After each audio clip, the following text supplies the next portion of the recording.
personas that we were going after, the CEOs, HR managers, I understood them already. I mean, I've been dealing with them already years, so I understood what they are thinking, what are the problems are, and so on and so on. It was easy to put myself into their shoes.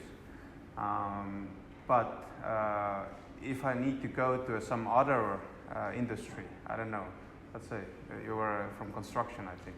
So if I need to go to I don't know, construction industry to a project manager, I don't understand the shit what they're doing there.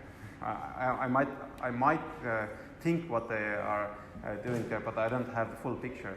And so imagine you will have kind of a team of salespeople who are joining your company, and if they don't have the prior background industry knowledge about the same industry, they will be guessing what are the problems of the personas. And so I think in that sense the process of kind of really going through the real problems of the persons helps to understand them better, and then kind of pinpoint where their problems and your values come together.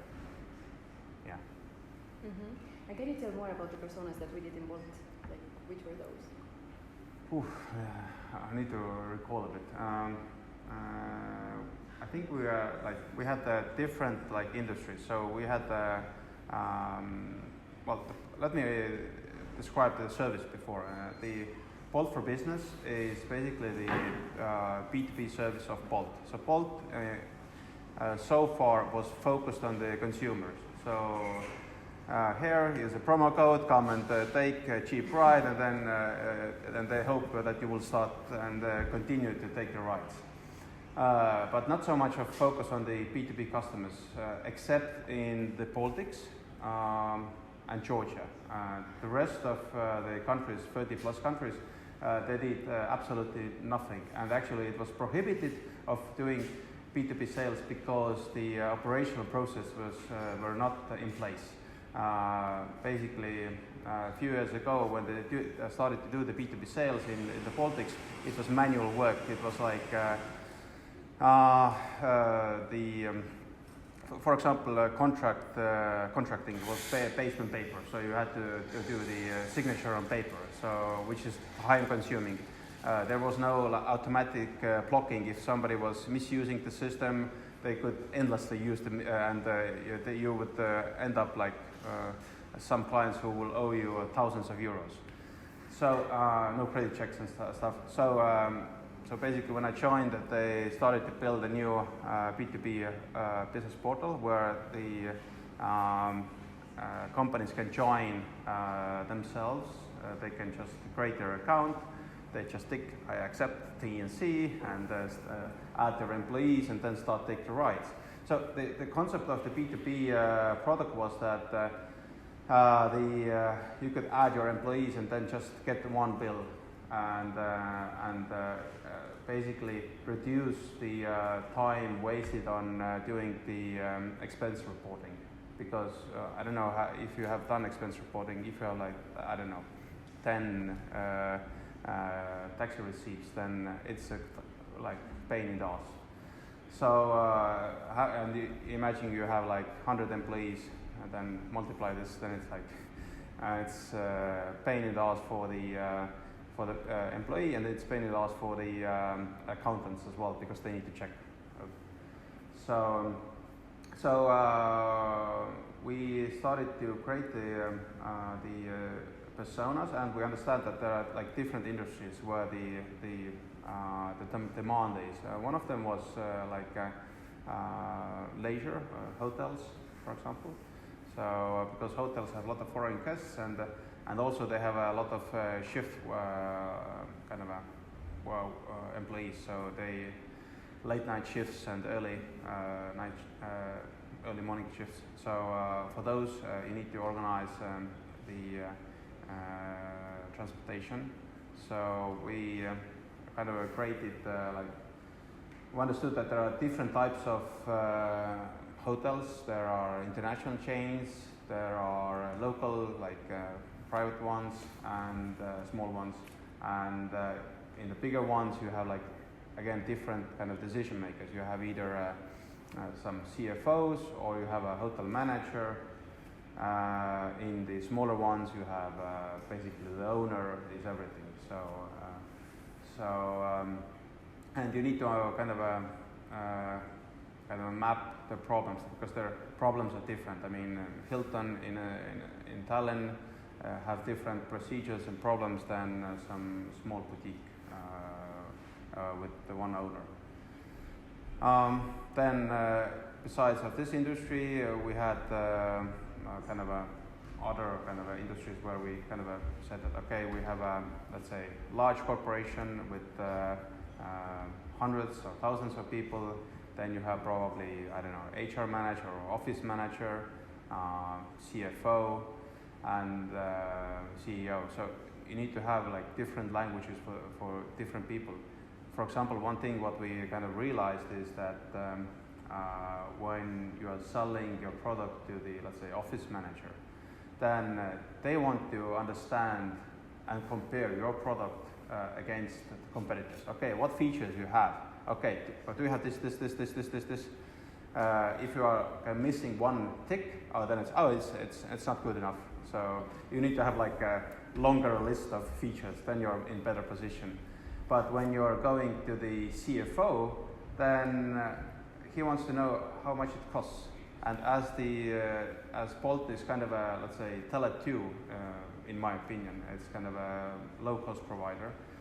Then this is a kind of an advantage in all of the markets. So you can go there and then say that, well, guys, we are cheaper.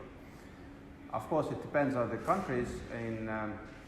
The price advantage might be like from, I don't know, in Poland it was, I think, 30% compared to the regular taxi companies. And I don't know, in Nigeria it was maybe 5-10% compared to Uber. But the countries and the kind of the price sensitivity is also very different. For example, in Western Europe, the companies were more interested on the quality measures. The Eastern Europe and Africa, they were more going after the price. So you need to kind of understand it in kind of a matrix. So you need to understand the persona, you need to understand the market, the competition with your going after, how price sensitive the market is, and so on and so on. So you have so many different things what to consider in every particular market. Perfect. And I told them also now that we're mostly targeting like CEOs and HR people, right? With Viva. Yeah. So can you tell us more about the persona of CEO, like somebody who's really super up? Like how do they think? We'll work on this more, but I just want to see. In the context of Viva. For example, yeah. Okay. In the context, well, you described the. Tell more. Okay. Well, Viva Health is basically the. I'm kind of calling with the tagline Netflix of healthcare. So basically, you have one package where everything is put together, one annual subscription plan, and you will get the hotline service, you get fast access to the doctors, all the diagnosis, prescriptions, etc. Will be dealt for you. You don't need to book your own time. It will be done for you. You don't need to mess with the checks. Everything will be done for you. So it's like a full service. Mm-hmm. And what I discovered was that well, Estonian the healthcare system is quite inefficient. So and some things you can already notice. I mean, your kind of personal experience. For example, if you go to the family doctor, it usually takes 2-3 hours every visit, and on average, every person that goes to the doctor 6 times per year. So now when you end up the numbers, then you come up with it's like 2-3 days per year that you spend on going to the doctors, and in reality, you spend at the doctor maybe 8 minutes. just to get the advice. So how to make the system more efficient? As Viveo provides the telemedicine with the video calls and so on, you can kind of reduce the time wasted on the going and coming back, and you just focus on the actual kind of communication between the doctor and getting the treatment. So coming back to the CEO, is that the CEOs are interested in the bottom line. So we need to focus on, in our pitch, on the what is real value, the hard facts. And I joined the Viveo in September, and I saw that what they were doing before was a bit kind of different. They were going after the HR managers. They were talking about employee satisfaction and all the soft things, but they were not so much focusing on the hard facts and the real value that is provided. And now when we have done the shift, I see already kind of it starts to move much better, because when we go to the companies, then yes, the HR manager is important and needs to be involved, but the wallet is in the CFO or CEO hands.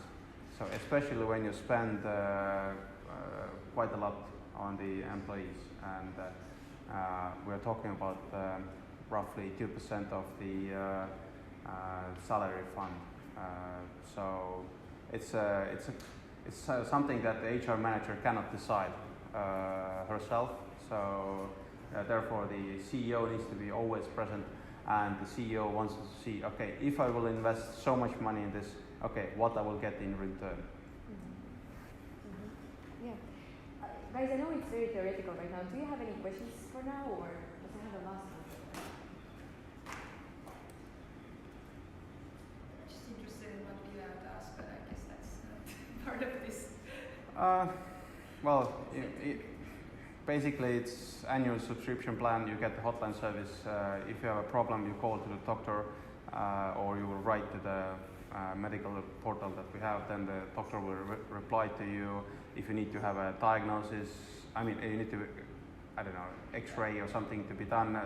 They will book you the time. You will go to that place, make the picture. Then, if a special doctor needs to be needed, then they will book the time. You go there. Let's say, if in reality, how it usually is done is that you need to do it yourself, and usually it takes months and months and months to get the doctor. So this is the value prop. Basically, we say that we get to your doctor and you get the treatment plan within the days. But it's not my GP, it's like a private doctor, right? It's no, it's not your personal family doctor. It's we have our own family doctors, but it doesn't matter because all the data is linked to the digilugu. Yeah. Hey, and tell me, because in Bolt you also started using referrals and recommendations, right? Like you started, even with when you went to Africa, you were like, hey, I used to work in PwC, so I'm coming here now. Yeah, I used to open the doors. It's hard to get to some companies, and if you have a, let's say, kind of warm lead, then they open up quite easily. And what I've now kind of learned during this process is also that not only using the referrals when you get the positive answer, but to ask for the referral when you get the negative answer as well.